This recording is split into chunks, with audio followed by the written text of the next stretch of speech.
如果你看到你的死敌在做那种事，而你碰巧在厕所里看到了一切，你会怎么做呢？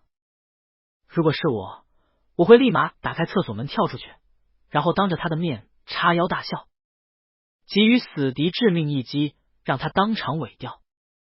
好消息是我现在就在厕所，坏消息是我根本不敢出去，因为他拿的是我的衣服。杜行川身子向后仰靠在被子上，上身穿着球衣，衣服下摆有些碍事，被他顺手撩起，用嘴咬住。背后倚着我的枕头和被子，打球后的汗渍顺着额头滴在球衣上，而我半蹲在厕所门口，人彻底傻了。1个小时之前，我捂着肚子，满头冷汗的跟老师请了假。回到宿舍，刚在厕所解决完，就听到门外有动静。我腿软的站起来，刚把门推开个缝隙，就见杜行川一身球衣，抱着篮球站在床中间，四处打量着，不知道在看什么。杜行川这人，你别看他狗，但1米9几的身高，禁欲系的长相，配上6块腹肌的公狗腰，别说在我们艺术系，就是在体院那也是排名第一。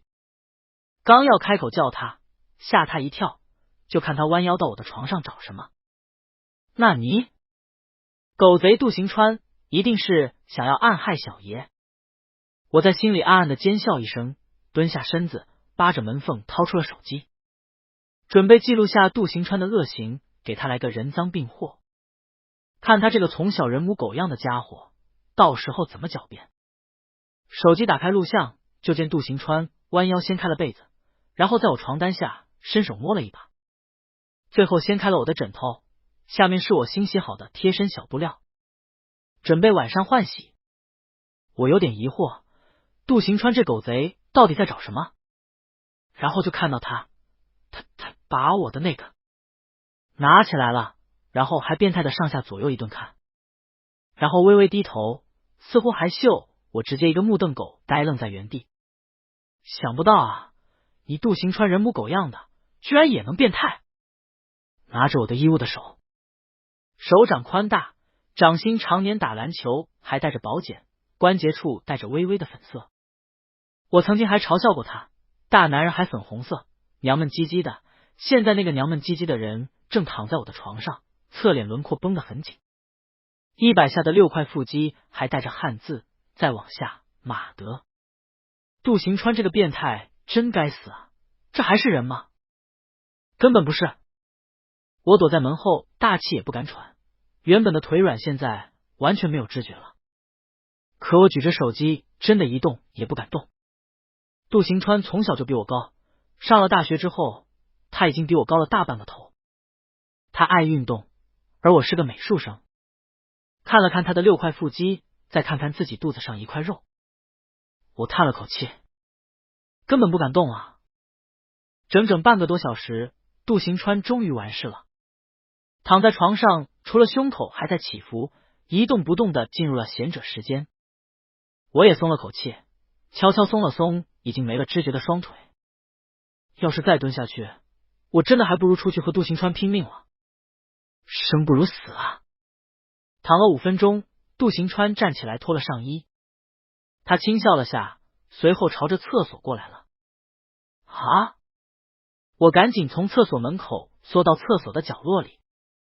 完了，这要是被杜行川抓到了，小命不保也就算了，只怕是局部地区失守啊！我躲在门口听着外面越来越近的脚步声，感觉自己貌似要死。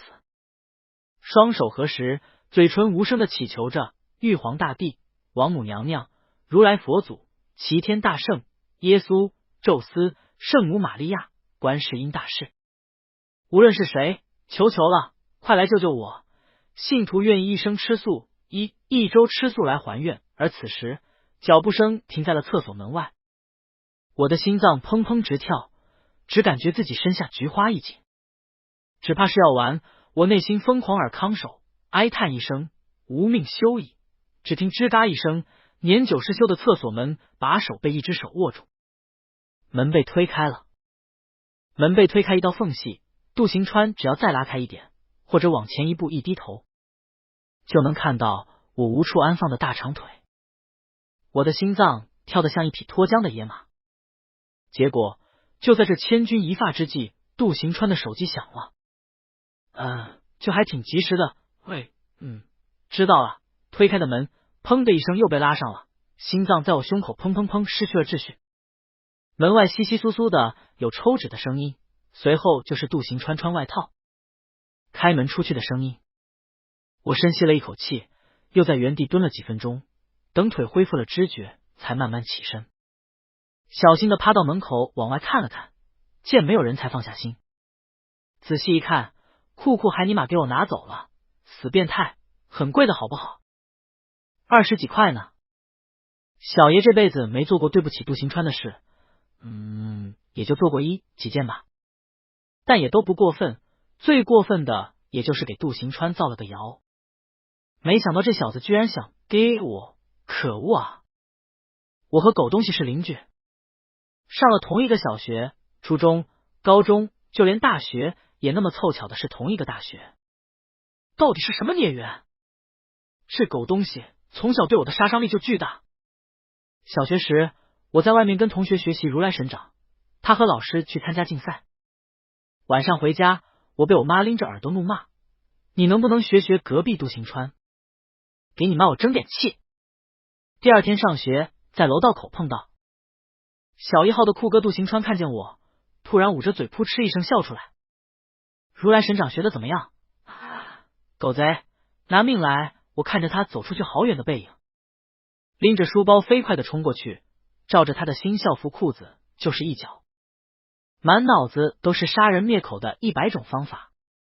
结果被比我高的杜行川按在墙上一顿挠痒痒。到了学校，因为打闹迟到了，我被罚在教室门口站着。你问杜行川，狗东西是老师们最喜欢的学生，他能罚站？更气了，我咬着牙透过门缝，狠狠地瞪了杜行川2眼。被他看到，狗东西冲我露出一个8颗牙齿的笑容。从此，我立下了一个誓言：有生之年，绝对要让杜行川跪下叫爸爸。绝对。初中，我喜欢一个女孩子，绕着圈子用零食贿赂了一圈同学，问到了她喜欢安静、学习好的男生。我日夜苦读，终于考上了重点高中，跟她考了同一所学校。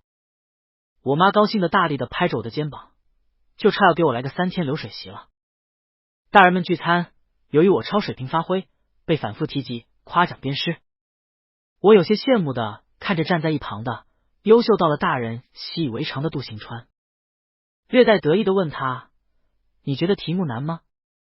我觉得还挺难的，其实就想让这个狗贼夸我2句，结果狗嘴吐不出象牙，还行，挺简单的。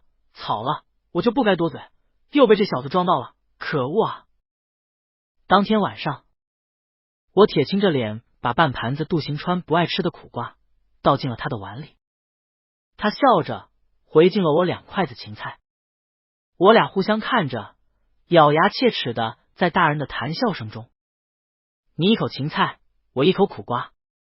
高中我们都抽条长个子，为了赢，我1天3杯牛奶，终于还是比这小子矮了大半个头。好在我长得白白净净的，看起来也不比他差多少。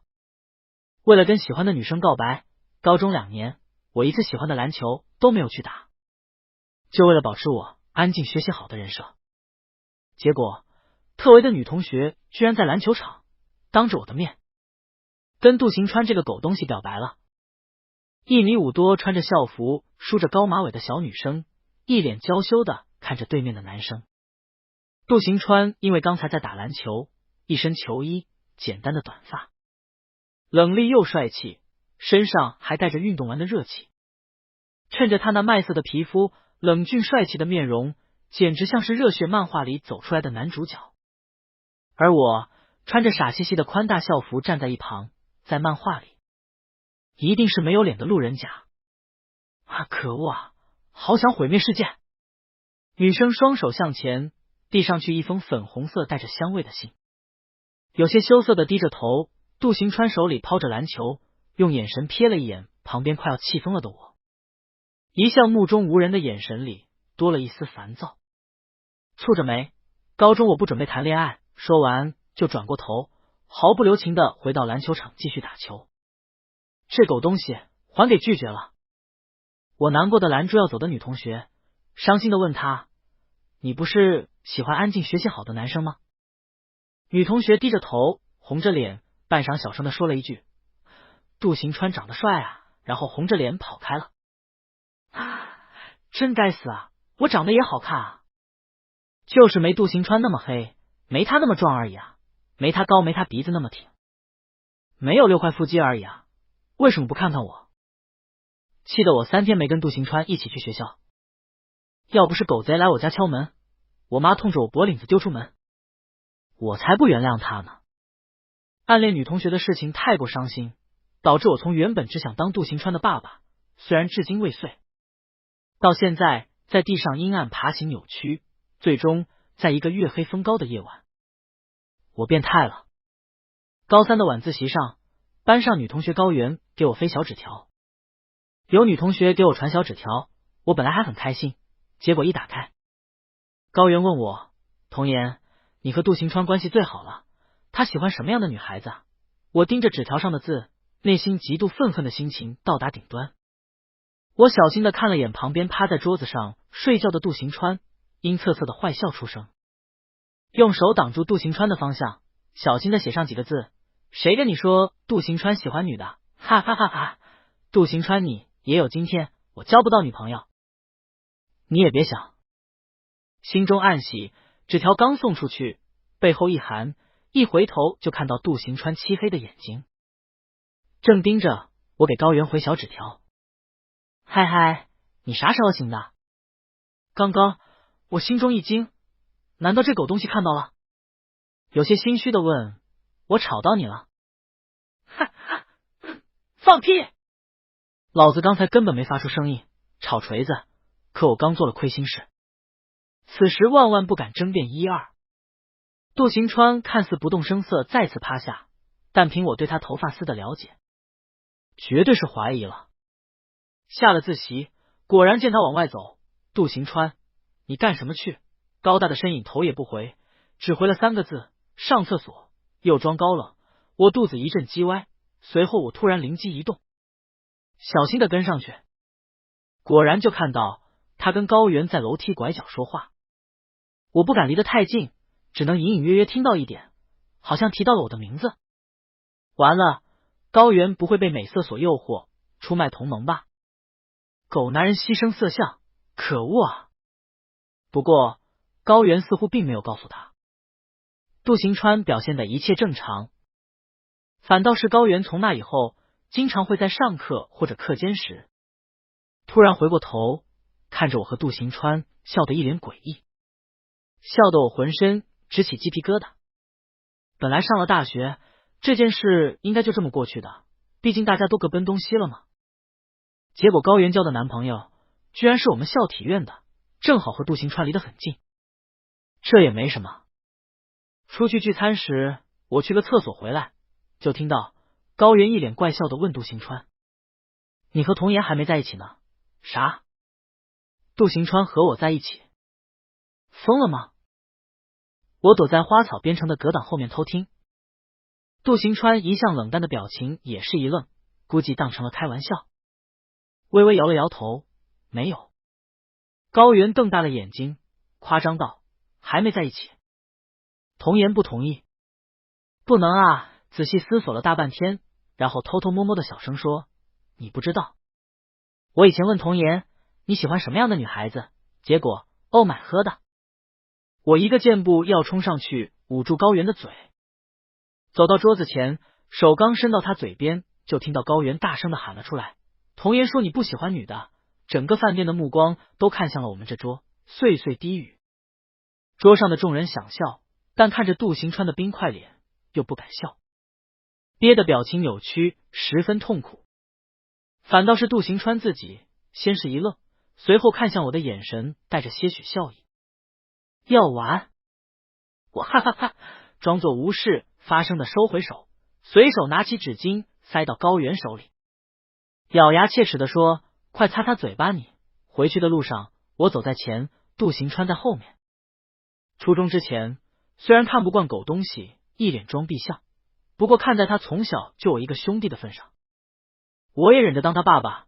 谁知道高中之后，这狗东西突然就开始跟我保持距离。想一想，上一次这样两个人单独相处，还是在初中毕业后的暑假。天还很热，杜行川不爱说话，只是默不作声的像风一样跑开，然后把可乐冰棒塞进我后脖领子。冰给我一个机灵，然后追着要揍他。后来不知道怎么的，这狗东西突然单方面对我生气，一直就到了现在。杜行川伸手将我按到了路灯下，借着灯光，他的脸忽明忽暗的，带着些酒气，靠近我的脸，呼吸打在我的脸上，似乎有点喝醉了。我伸手支撑要推开他，可惜体格相差太大，我用尽力气。杜行川纹丝不动。喂，你别想我背着你回去啊，我可背不动。杜行川没说话，只是垂着长长的睫毛看着我，目光带着些许我看不懂的流光。他不说话，我自己反倒被看得有些慌，想来想去，错的也是杜行川啊，要不是他抢了我喜欢的女孩子，我会造谣他吗？虽然不讲理了一点，但因果关系没错呀。我越想越气，最后气急败坏的捶了他胸肌一拳，说你不喜欢女生怎么了？我喜欢了3年的女生跟你告白，你连看都不看人家一眼。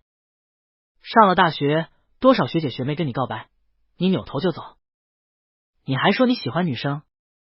还有去年暑假，我妈说有个女生天天跟着你，你理都不理人家。杜行川蹙着眉头，面色冷淡，声音毫无波澜的问我，你希望我接受她的告白吗？接受。我一想到杜行川会和我喜欢了3年的女生在一起时，虽然过去了很久，但心还跟刀割一样。我果然很喜欢那姑娘啊。当然不行，我语气坚定。随后我看向杜行川，杜行川这人虽然狗，但从小到大都还算仗义。杜行川咱们俩算不算最好的兄弟？杜行川没说话也没动，我知道他的德性，就继续自顾自的说，为了防止再发生这种事，杜行川你保证以后绝不跟我抢一个女孩子，这样咱们俩就可以做一辈子兄弟。杜行川低着头看我，低声问，兄弟？他往前靠了靠，将下巴垫在我的肩膀上，有些重。我嫌弃的掂了掂，他纹丝不动。半晌问我，一定要是女孩子吗？看不到他的脸，我撇了撇嘴，这不废话吗？你跟男的能起来？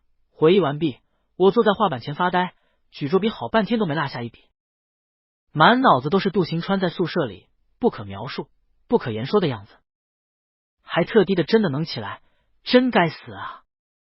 狗东西，为了报复我传他谣言，居然想用 gay 我这招报复我，诡计多端的大个子竟然恐怖如斯。为了躲杜行川，最近几天早起晚归的，吃也吃不好，睡也睡不好的。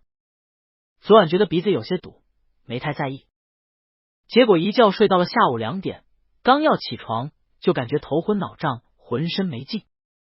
我喘着粗气费力的拨开布帘，就看到杜行川端着水杯，拿着药，用他1米9多的个头平视着上铺的我。一看到杜行川的脸，我感觉我脑袋烧得更厉害了，满脑子都是杜行川咬着衣服下摆的脸。杜行川伸手要来摸我的额头，我下意识往后一躲，反应过来就看到杜行川看着我没动，可黑亮的眼神中却带着难过。我张开嘴想要解释，可发烧缺水，一张嘴声音跟公鸭嗓子一样难听。杜行川没再说什么，只是伸手把药递给我，又给我喂了水，踩着梯子给我盖了被子。不饿，吃点东西再睡。杜行川坐在我的上铺床上，可能是生病都会比较脆弱。我突然就感觉杜行川虽然变态了，但他还是我的好兄弟，我不能直接给他判死刑啊，没准还能抢救一下的。杜行川，咱俩一辈子兄弟行吗？杜行川把我拿出被子的手再次塞回被子，没有直面回答，只是用一种让人害怕的眼神看向我。睡吧，醒了还难受，我背你去医院。说完就要下去，我直接伸手拉住他的手臂，瞪着因为发烧有些红的眼睛，带着些呜咽求他：“你答应我，我就睡。”杜行川定定的看了我好一会，直接伸出长臂，猛地扣住我的后颈，然后距离拉近，极具侵略性的气息瞬间将我吞噬了个干净。气息相融，让我无法呼吸。我抓着他的衣服想推开，却因为没有力气，更像是拽着他亲我。他拉着我的手碰了碰心脏的位置，剧烈跳动的心脏用行动告诉我对杜行川的影响力到底有多大。杜行川扣着我的后颈，和我额头相抵，声音沙哑的问我：“童言，你觉得行吗？我可能是发烧，烧糊涂了，不然怎么会梦到被杜行川按在床上亲呢？”那天之后，我鸵鸟一样缩在被子里，后面睡了一天一夜。烧是退了，人也要没了。再醒来时，得知假是杜行川请的，爸妈的电话是杜行川接的，脏衣服放在盆里是杜行川洗的，就特地连我发烧出汗的衣物也是杜行川给换的。舍友 A 羡慕的说：“杜行川真的没得说，贤妻良母啊，贤妻良母你妹啊！你不会形容词，就回高中让你语文老师好好教教你啊！别出来祸害孩子了，行不行啊？”我看着买饭回来的杜行川，眼神不由自主的看向他的薄唇。都说薄唇的男人薄情，可杜行川的唇分明很软嘛，哪里像是薄情的样子了？想着他那个吻，我浑身一个哆嗦。杜行川站在桌子边看我发呆，眼神带笑：“要我喂你吗？”大病初愈的我一个箭步坐在桌子前，看着杜行川忙前忙后的拿筷子拿勺子，你别说，还真的有点贤妻良母那意思。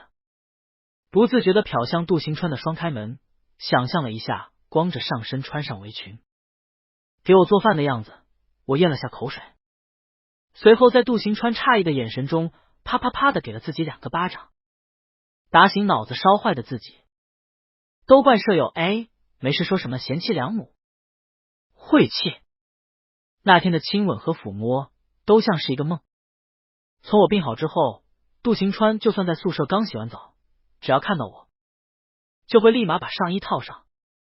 草了，明明之前他都是不穿上衣睡的，他这样一搞，搞得好像是我对他有所企图一样。越想越气，下课铃声一响起，我啪的把笔甩桶里，穿上外套出了学校。对于被从小当儿子的兄弟告白这件事，完全超出我的思考范围。我选择找人想想办法。以前都是找杜行川的，可现在就他的问题啊，我只能找高原想想办法。杜行川喜欢你。高原噗的一口饮料喷了出来，随后用一种不可置信的眼神看向我。我点头叹了口气，果然啊，这件事无论是谁听到都会觉得匪夷所思。他一时间不能接受也是有的。高原看着我张了张嘴，随后一脸看傻子的眼神：“你才知道？”我眨了眨眼睛，什么才知道？脑子一时间没反应过来，随后在高原怜惜的眼神中结合上下文：“杜行川喜欢你，你才知道？你知道他喜欢我？”我疼得从椅子上站起来。高原点头，然后一脸可惜的说：“给你传纸条那次，杜行川以为我喜欢你，晚自习下课特意找我聊，说他喜欢你，可你还没开窍。哎，我还以为你们双向暗恋，高考结束就能修成正果呢，还偷偷的磕来着。没想到你开窍这么晚，真是苦了杜行川了。”我一瞬间脑子一片空白，回学校的路上满脑子都是高原说的那句：“你跟他一起长大，就没发觉他对你哪里不对劲吗？”杜行川对我和别人不一样，我是知道的，可我只以为杜行川身边只有我一个好朋友才这样。他对外人总是冷淡的、疏离的，给人的感觉是靠谱、有分寸，就连对父母他也是尊敬大于亲近。可对我，除了最开始认识时的冷淡，后面的他在我面前会笑，会毒舌，会跟我互相伤害。可好兄弟之间不都是这样吗？什么时候开始惦记我的屁股的？烦死了啊！苦恼的垂了下头，半蹲在地上。可我喜欢女孩子啊，喜欢了3年的那个女孩子，穿着校服，梳着高马尾。她叫林，林啥来着？突然愣住。我一直喜欢的女孩子，喜欢了很久的那个女孩子，此时却根本不记得她的名字。所在的班级，我只记得有香味的信，告白那天杜行川的穿着、动作、发型和看我时皱着的眉头和转身离开的动作。可那个女孩却忘了。我怎么会不记得我喜欢过的人呢？我似乎并没有多喜欢她。我迷茫的不知道在路上蹲了多久，思绪还没理清，就听到急促的跑步声，随后一双球鞋停到了我面前。温热的骨节，微红的手握住我的手臂，随后杜行川急躁且担忧的声音传入耳中：胃疼了，还是肚子不舒服？我红着眼眶抬起头，看到杜行川的头上挂着汗，眼神中满是担心，似乎是跑过来的。眼泪不知道怎么就在眼圈里打转，我侧着脸不让杜行川看到，怕他笑话我。可他却伸手包住我的半边脸，强迫我看向他，眼泪没止住，从眼眶内流了出来。杜行川修长干燥的手指一点点的替我擦干。童言，别哭，哪里难受？杜行川，你能背我回去吗？你好久没背我了。我哽咽着声音，别扭的求他背我。杜行川见我不是生病，松了口气，随后背过身去，半蹲在我面前。来吧，少宁，语气是上了高中后就鲜少有的调侃。他的背很宽，很有安全感，和初中背我时完全不一样。初中时，杜行川酷爱和我斗嘴。毕业后某一天，我窝在杜行川床上看手机，女同学回复他喜欢安静学习好的男孩子。我兴高采烈的拉着杜行川分享，还得意道：到了高中，我绝对比你先脱单，到时候谁后脱单谁是对方儿子。杜行川没说话，只是用他黑亮的眼睛看着我。那天之后，我俩，或者说杜行川单方面开始和我保持距离。明明看起来没什么改变，可你就是能感到有什么突然变了。他变得话很少，不会再来我家和我睡一张床。一瞬间，我们两个就像有了一层看不见的隔阂。结果上了高中，特维的女同学跟杜行川告白了。现在想想，暗恋终结的难过似乎远不如没有当成杜行川爸爸难过。我趴在杜行川的背上，抽了下鼻子，挂在脸上的眼泪滴在他的脖子上。童言，别把鼻涕滴我身上。杜行川的声音传过来，我脸朝的就红了，直接举起拳头给了他肩膀2下。你把小爷当成什么人？那是眼泪，是眼泪。我的动作丝毫没有影响杜行川，他稳稳的背着我，看不见他的脸，只能听到他闷笑出声，还有身体带来的震动。为什么哭？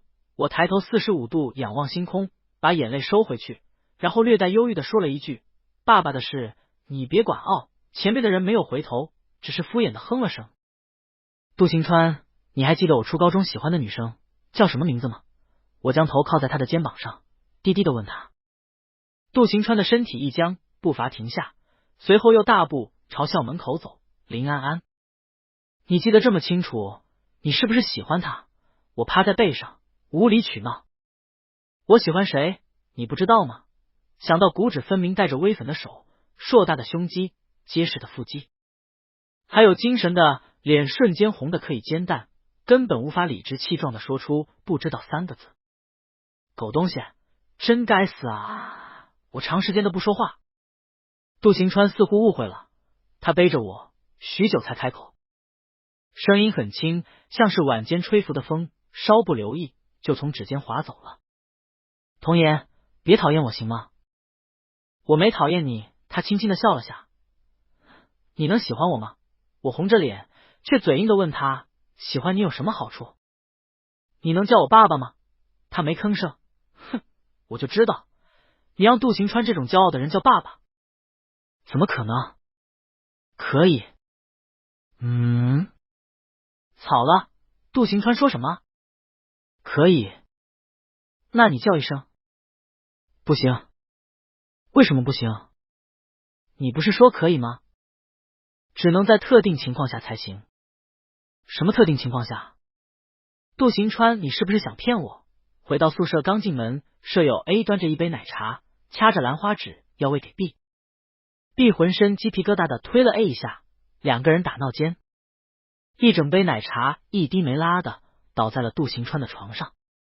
我站在门口，这像在我身后关门的杜行川突然有了不好的预感。果然，舍友 A 开玩笑打闹，弄湿了杜行川的床。宿舍只有4张床，我看了一眼 A 250的吨位，又看了眼 B 临时臭袜子满天飞的床，我欲哭无泪的看着杜行川，吞了下口水。杜行川见我不乐意，就可怜兮兮的低着脸，我去隔壁宿舍找同学将就一晚上吧。我明知道这狗东西在装可怜，可 A 和 B 还是愧疚满点的拉住他。再加上篮球队的人都人高马大的，一张床估计也根本睡不下。在6双眼睛的注视下，我艰难地点了下头，答应让狗贼和我睡一张床。上了床，我拿着被子隔挡在中间，小声的警告杜行川不准过界。你要是过界，我就咔嚓了你。杜行川坐在床上，乖巧的点了下大脑袋，抬手脱了上衣，肩宽腰细，挺拔的胸肌下是块状分明的6块腹肌。随后他修长的手放到了腰上，准备脱裤子。脱裤子！我短促的尖叫了一下。舍友 A 问：怎么了童颜？没事。然后一把按住杜行川脱裤子的手，低声的警告他：你睡觉不是不脱衣服吗？你给我穿好。杜行川无奈的看着我，有点哭笑不得。童颜，谁睡觉不脱衣服啊？然后将头靠近我，低声道：不能仗着我喜欢你。欺负人吧？谁欺负你了？我推开他，红着脸怒视他：不行，你要是想在我这睡，就不准脱，在我强烈抗议下。杜行川和我各退了一步，脱上衣，裤子留下。男生宿舍是单人床，我虽然瘦，但毕竟是个1.8米的大男人。杜行川就更不用说了，双开门占地方的很，浑身散发着热气，我警惕的感觉着他的一举一动。要是他半夜袭击小爷怎么办？必须时刻盯紧。情绪紧绷了2个小时，眼皮越来越重，可身旁的人似乎睡着了，一点动静也没有。看来杜行川在宿舍应该是不敢对我做什么的。我放下心，眼睛一闭睡了过去。夜里做梦，被一条巨蟒紧紧的束缚住，无论我怎么挣扎都逃不掉。巨蟒头颅高高扬起，对着我的脸就冲过来，要吃掉我。近的都能感觉到它温热的呼吸。我一个机灵，被吓醒了。随后就感觉有些不对，整个人被杜行川从后面紧紧的抱住，头和脸紧紧的贴着我的，皆是滚烫的温度，透过上衣传递到我身上。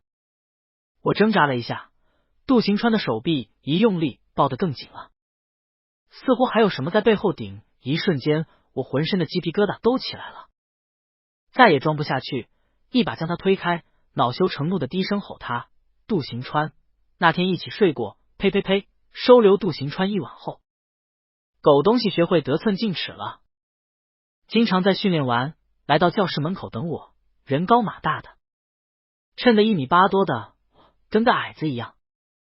我隔着窗户朝他抽牙，他却站在树下的阴影处，像小时候一样笑出8颗牙齿。可恶啊，居然使用魅惑，脸缓缓的红了。啪嗒，上课的老师敲了敲我的画板，我赶紧收回视线，不再看门外的显眼包。到了食堂，我去占座位，杜行川去帮我抢糖醋排骨。一个穿着时尚、长相靓丽、看起来20来岁的女孩坐到了我对面杜行川的位置。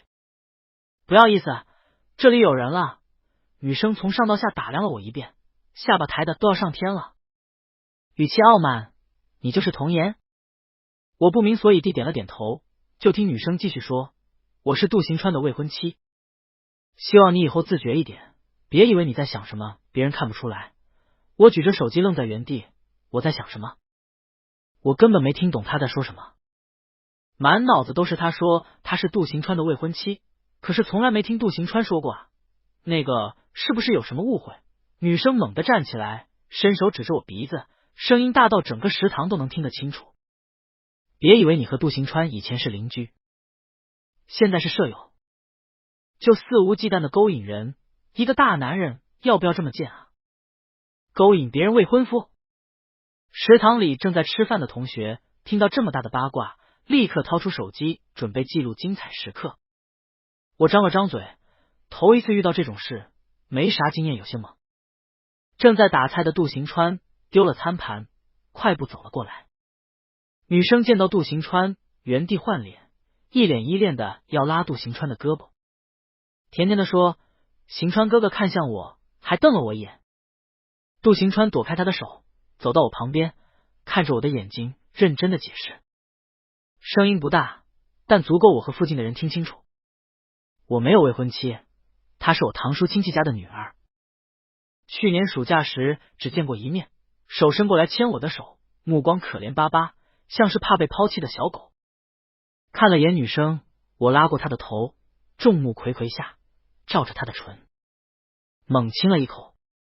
在杜行川震惊的目光中，示威一般和他十指紧扣，在那个姑娘面前晃了晃，得意的显摆，原来是堂叔亲戚家的女儿啊，没亲过吧？想亲吧？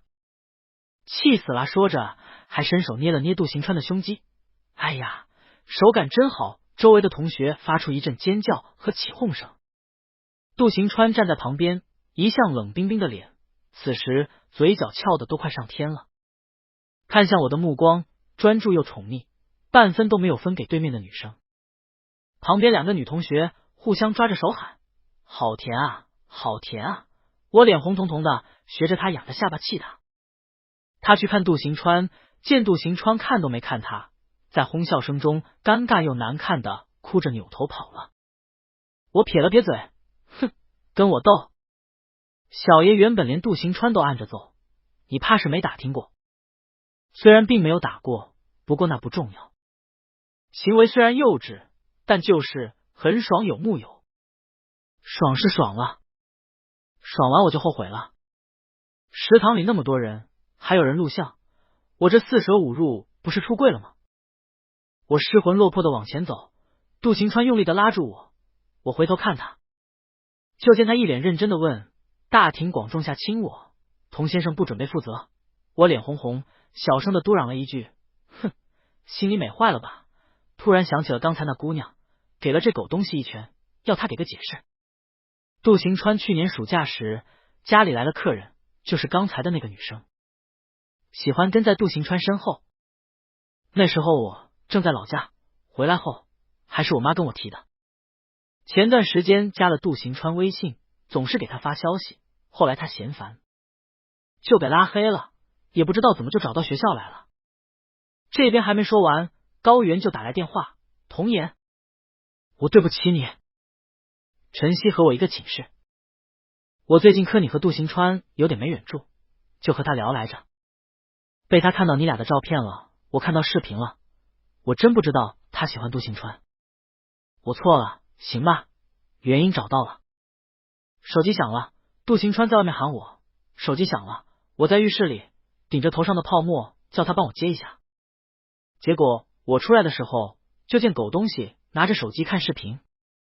视频里，杜行川骨指分明的手拿着一块白色布料。马德，我上次要录证据，后来精神打击太过，忘记删了。他靠过来，将我抵在门上，语气温和，可眼神却像要吃了我。不解释一下，我感觉面上一烫，恶声恶气的推他：“你才要解释解释，为什么拿着我的做这种事？”他抓住我的手，温热的唇轻轻贴上，抬着眼睛看我。做哪种事？这种。他靠近我，要亲我，我一想打也打不过，推也推不开，也不那么讨厌，算了，不挣扎了，直接闭上了眼睛。然后就听到杜行川性感好听的笑声，睁开眼，他笑得一脸得意。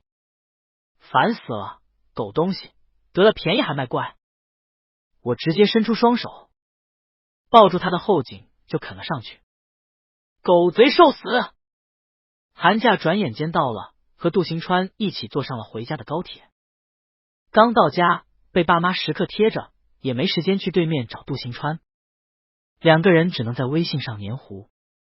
这天，杜行川的爸妈前脚出门，后脚我就被杜行川叫了过来。刚进门就被狗崽子按在门上亲了好一会，突然门外传来了插钥匙的声音，吓得我手忙脚乱的环顾四周，冲进了厕所。杜行川打开门，是他爸妈忘记拿车钥匙，回来取一下。我半蹲在厕所门口，小心翼翼的往外看，杜行川送走爸妈，关上门，走到厕所就看到我这样，突然捂着嘴笑了起来。我气得捶了他一下，笑你妹！